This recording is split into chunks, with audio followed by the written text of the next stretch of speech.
ज़िंदगी कैसे गुजारनी है। मेरे नबी की ज़िंदगी का दूसरा रुख कि बतौर इंसान ज़िंदगी कैसे गुजारनी है, मर्द औरत है ज़िंदगी कैसे गुजारनी है। पहला रिश्ता जो कायम हुआ दुनिया में वो है खामिद और बीवी, हज़रत आदम और हव्वा का निकाह हुआ। अल्लाह ताला ने औरत को कमज़ोर बनाया तो पहले दिन से उसको इज़्ज़त और एहतराम दिया ताकि सारी ज़िंदगी इस कमज़ोरी से नाजायज़ फ़ायदा ना उठाया जाए बल्कि इसको इज़्ज़त दी जाए। कि आदम अलैहिस्सलाम के लिए मिट्टी इकट्ठी की, पानी डाला, गूंधा और एक स्टैचू बनाया और डाल दिया। जब वो खुश्क हुआ उसमें रूह डाली और फिर वो नंगे बदन थे, फिर उनको जन्नत के कपड़े पहनाए और जन्नत में डाल दिया।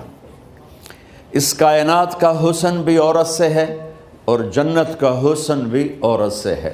हज़रत आदम अलैहिस्सलाम जन्नत में, लेकिन बाबे जी दा दिल ही नहीं लगता, कल्ले कल्ले ही टुरे फिर दे।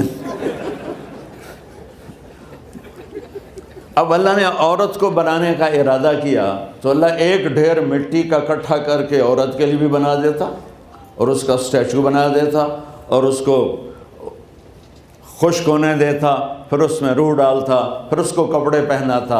आप हैरान होंगे, सुभान अल्लाह, अल्लाह ने ऐसा नहीं किया। आदम अलैहिस्सलाम सोए, आँख खुली तो देखा एक खूबसूरत हसीन औरत। ये बात अक्सर लोगों को मालूम होगी कि यूसुफ़ अलैहिस्सलाम दुनिया के हसीन तरीन इंसान थे और ये बात शायद किसी को मालूम नहीं होगी कि दुनिया की सबसे हसीन खूबसूरत औरत हज़रत हव्वा है। हव्वा जिन पर बुढ़ापा आया ही नहीं, 1000 साल के करीब ज़िंदगी गुजारी, बुढ़ापा नहीं आया।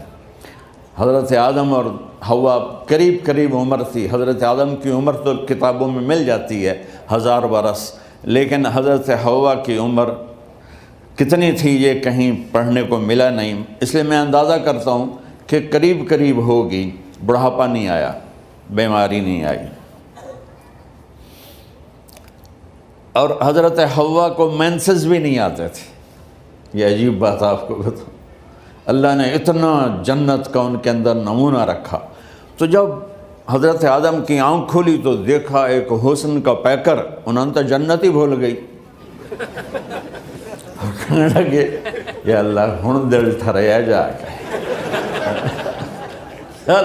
यार कौन है? क्या तेरी बेगम? वाह जी वाह, मौजा ही मौजा।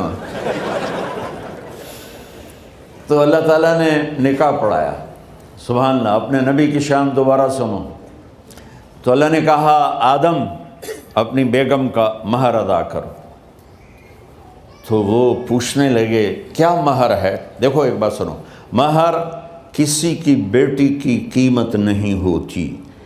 $1 हो या $1 ट्रिलियन हो, बेटी की कोई कीमत नहीं होती। ये एक निशान है कि इस बच्ची पर अब ये जो खामिद है वो मौत तक ख़र्चा इसके ज़िम्मे है, बीवी के ज़िम्मे ख़र्चा नहीं है। खामिद कमा के लाएगा और अपनी बेगम को खिलाएगा और बीवी घर की ज़िम्मेदारी निभाएगी। तो खैर वो अलग बात चली जाएगी। अल्लाह ताला ने कहा कि महर अदा करो। कहा जी क्या महर है? तो मेरे अल्लाह ने कहा तेरी नस्ल में मेरा आखिरी नबी आएगा, उस पर एक दफ़ा दरूद पढ़ दे, ये महर है। अच्छा, शुरू दिन से है कि मैंने कबूल किया। कबूल किया का मतलब है कि मैं इस लड़की को कबूल कर रहा हूँ, इसकी कमियों के साथ भी खूबियों के साथ भी। और जब लड़की कहती है साइन करना कबूल किया है या ज़बान से कहे कबूल किया है, तो ये इस बात की गारंटी है कि मैंने अपने इस लड़के को खामिद होने के तौर पे कबूल किया, उसकी कमियों के साथ भी उसकी खूबियों के साथ भी। और जो ही शादी होकर डोली ससुराल के घर जाती है तो टेस्ट शुरू हो जाता है, की कर दिए, बांधी के में, उठींदी के में, बोल दी के में। और इसमें बहुत ज़्यादा नेगेटिव किरदार है ससुराल का। कई लड़कियों का, क्योंकि हमने अपने नबी की ज़िंदगी नहीं कबूल किया। ये वाजिब है कहना कबूल किया, कि जिसमें पैगाम है कि अब मैं इसकी में कोई कमी है वो भी कबूल करूँगी, कोई खूबी है तो सर माथे पर। और लड़का कहता है कि मैं इसे कबूल करता हूँ, इसकी खूबियों के साथ भी कमियों के साथ भी। ये बात याद रखना, परफेक्शन कभी तलाश न करना, परफेक्शन कभी तलाश न करना। अल्लाह ने 100 नंबर नहीं मांगे, 51, एक नंबर ऊपर हो गया है। गुनाह तुम्हारे 50 हैं और नेकी तुम्हारी 51 है, तो उस एक पर हम तुम्हें जन्नत में डाल दें। अब कोई खामिद अपनी बीवी में परफेक्शन देखना चाहे, बीवी अपने खामिद में परफेक्शन देखना चाहे, सास ससुर अपनी बहू में, सास ससुर अपने दामाद में, भाई अपने भाई में, माँ बाप अपनी औलाद में, औलाद अपने माँ बाप में, जहाँ ये नज़र होगी तो वहाँ लड़ाई होगी। कमियों के साथ कबूल करो। कबूल का लफ्ज़ इतना वाजिब है, तो डर तो फिर बह गई थी ना।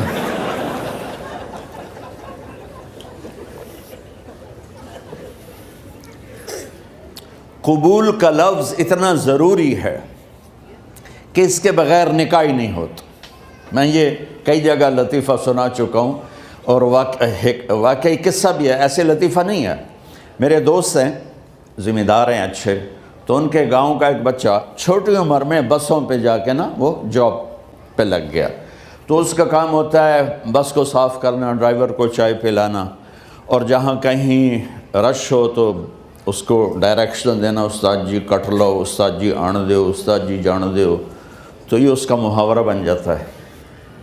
अब उसका निकाह हुआ तो मौलाना साहब ने कहा भाई अब्दुर्रहमान, मैं फ़र्ज़ी नाम ले रहा हूँ, नाम मुझे उसका याद नहीं, अब्दुर्रहमान ज़ैनब बिन्त असलम ने तेरे निकाह देता 500 महर तो कबूल किता। थोड़ी देर सोच के कहता जी आण दो। उसने सारी ज़िंदगी आण दो ही सीखा था। तो उसके भाई ने उसको को नहीं मारी, तो कहने लगा जी जान दो।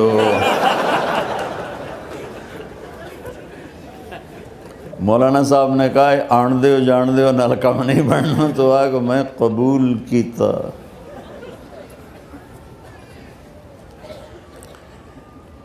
एक ये भी सही वाक़या सुना रहा हूँ। एक नौजवान ने बीवी को 3 तलाक दे दी इकट्ठी। अब हो गया परेशान, मौलाना साहब के पास गया, कोई मेरे जैसा होगा। मौलाना साहब 3 तलाक दे बैठा, कोई मसला का हराम। कहा जी कोई रास्ता हराम, कोई गुंजाइश हराम। उसने जेब से मोटा सा लिफाफा निकाला और मौलाना के जा नमाज के नीचे डाल दिया। कहा मौलाना साहब कोई गुंजाइश? अगर हुण तो सोचना ही पवे। की आख्या ही तू अपनी बेगम न? उस आख्या जी मैं आख्या ही तेन 3 तलाक। उस आख्या मुबारक हो, तलाक नहीं हुई। मैं आख्या जी वो किमें? आखे वो जड़ा ये तलाक है अरबी दा लफ्ज़, इससे चाखना पमदा है तलाक।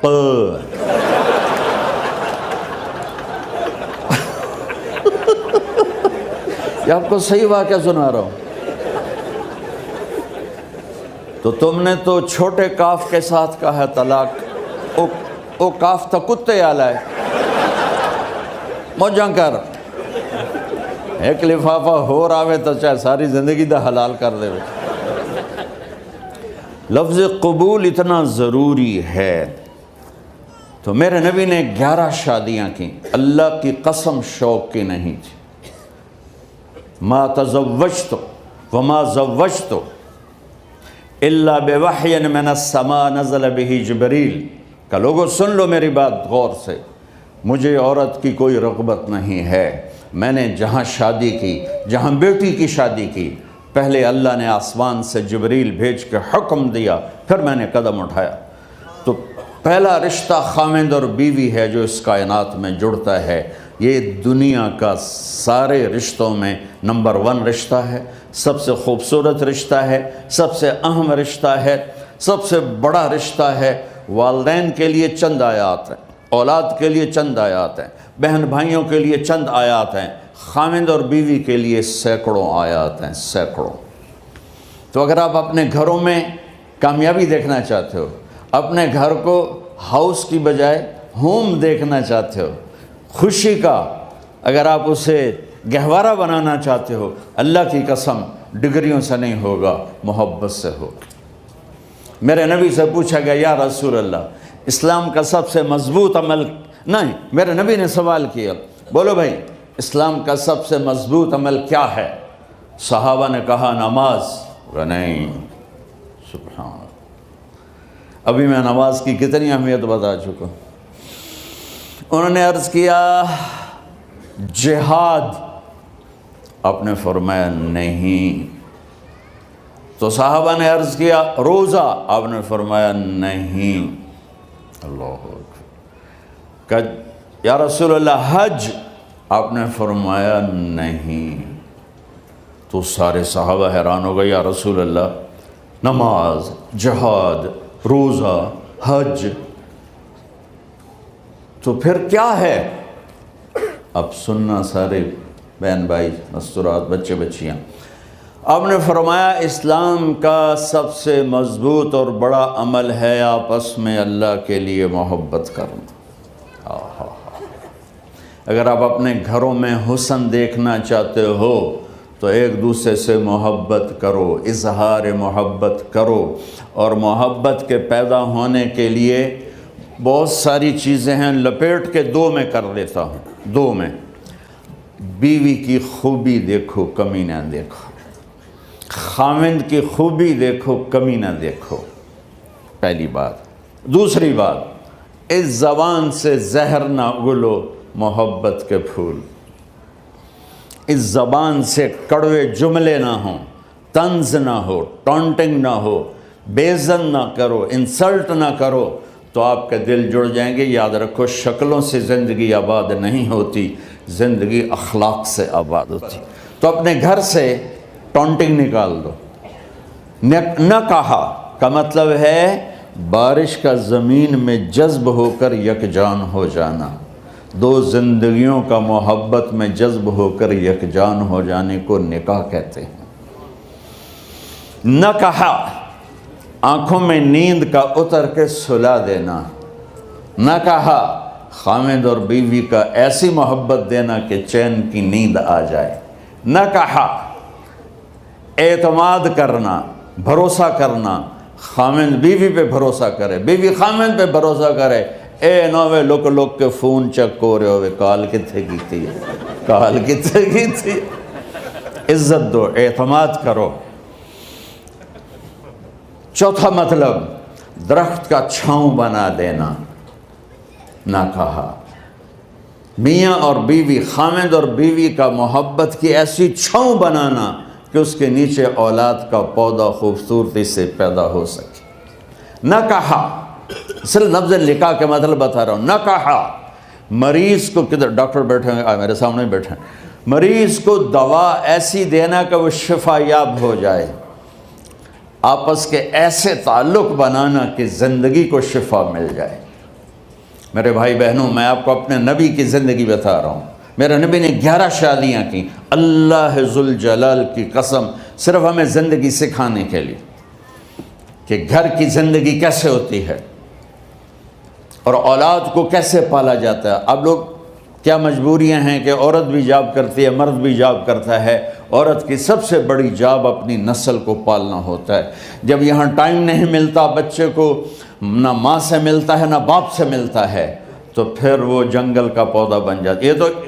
ये तो वैनकूवर है। फैसलाबाद की बात सुनाता हूँ। मेरे बच्चे जिस स्कूल में पढ़ते थे उनके प्रिंसिपल से मेरी दोस्ती थी। मैं मिलने गया एक दिन, तो कहने लगे जी अजब वाक़या हुआ है कि यहाँ 2 बच्चे पढ़ते हैं, उनकी माँ भी डॉक्टर है और बाप भी डॉक्टर है। तो वो दोनों आए हैं मेरे पास कि हमारे बच्चों ने 3 दिन हो गए हैं घर में खाना नहीं खाया, तो हम परेशान हैं, हमें बताते नहीं, काइंडली आप पूछ के बताएं कि वो खाना क्यों नहीं खा रहे। एक बारी करके भी विखा दो।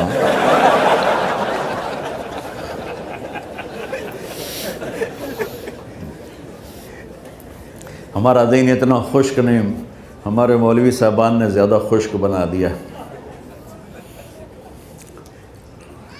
तो उन्होंने दोनों बच्चों को बुलाया।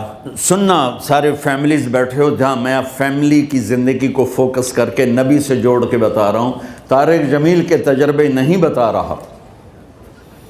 दोनों बच्चों को बुलाया, बेटा आप खाने को नहीं खा रहे? कहा जी हम अपने मम्मी और बाबा के सामने नहीं बताएंगे।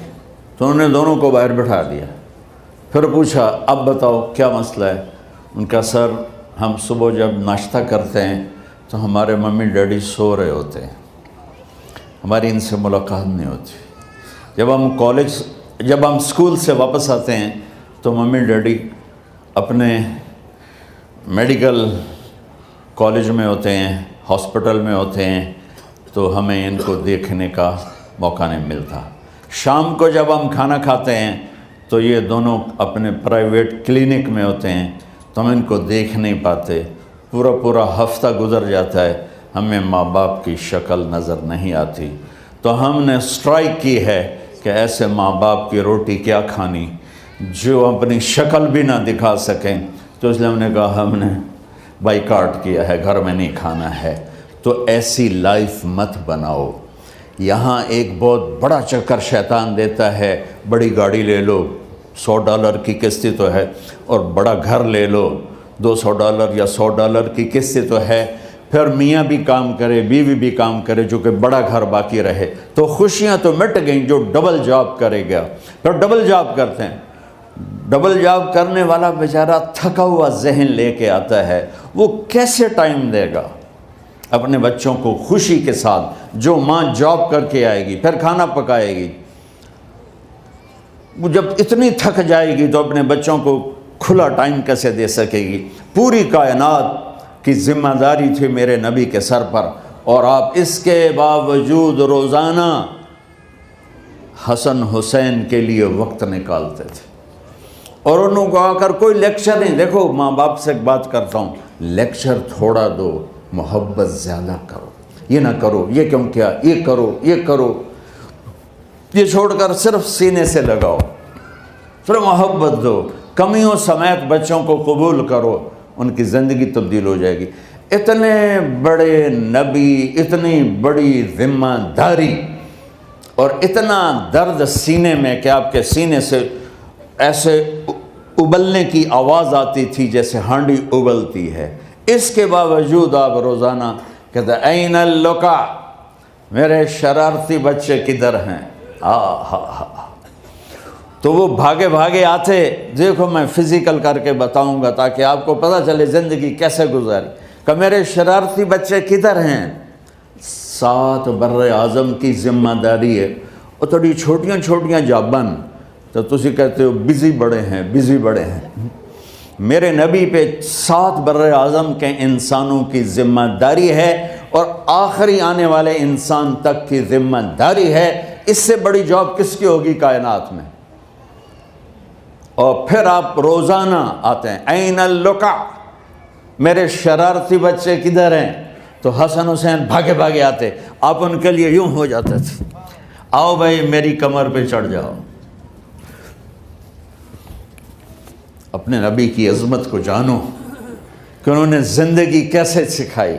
चांद के 2 टुकड़े कर देना कोई मामूली बात है, आसमान चीर के चले जाना मामूली बात है, एक ज़िंदगी सिखा के जाना सबसे बड़ी बात है।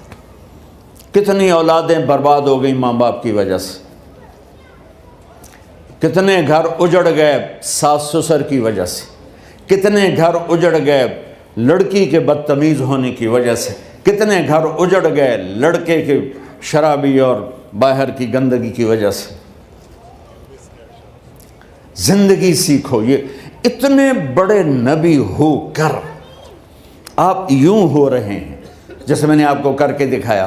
दोनों को ऊपर बिठा लेते और कमरे में चक्कर लगाते थे, फिर यूं करके पूछते तुम्हारा ऊँट कैसा है? फिर दोनों को उतार देते और अपनी नवासी ज़ैनब, जिनको हज़रत अली की वरासत मिली, किसकी? इल्म की, फसाहत और बलागत की। उनको कमर पे बैठा लेते और अकेली ज़ैनब को पूरे घर में चक्कर लगवाते थे।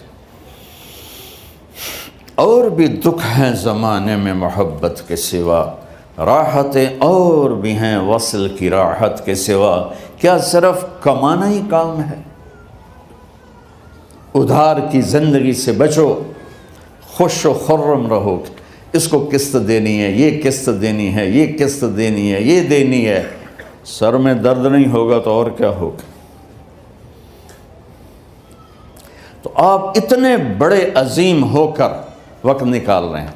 और हज़रत अबू हुरैरा फरमाते हैं, मेरी आंखों ने देखना सारे, कि आपने कभी हसन कभी हुसैन, यहाँ जैसे माएँ करती हैं, इधर खड़ा किया हुआ है और झूला झूला रहे हैं ऐसे, और उनके दोनों हाथ पकड़ कर कह रहे हैं, आ जाओ, ऊपर आ जाओ, ऊपर आ जाओ, आगे पहाड़ी है, ऊपर आ जाओ, आगे पहाड़ी है। तो ऐसे ऐसे आते, और ऊपर आओ, वो यहाँ आ जाते, आगे आओ, वो यहाँ आ जाते, आगे आओ, वो यहाँ आ जाते। तो फिर आप यूँ हो जाते, आगे आओ, तो चढ़ते चढ़ते यहाँ आ जाते, यहाँ तो वो यहाँ आ जाते।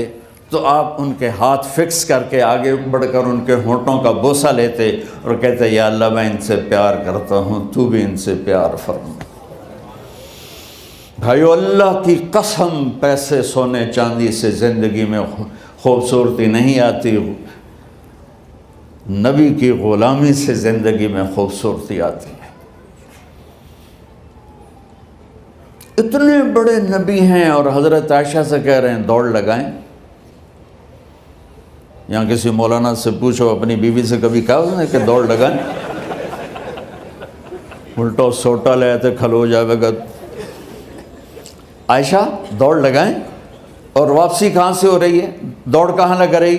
जिहाद के सफ़र से वापसी हो रही। और आपने अपने साहबा से कहा सब आगे चले जाओ।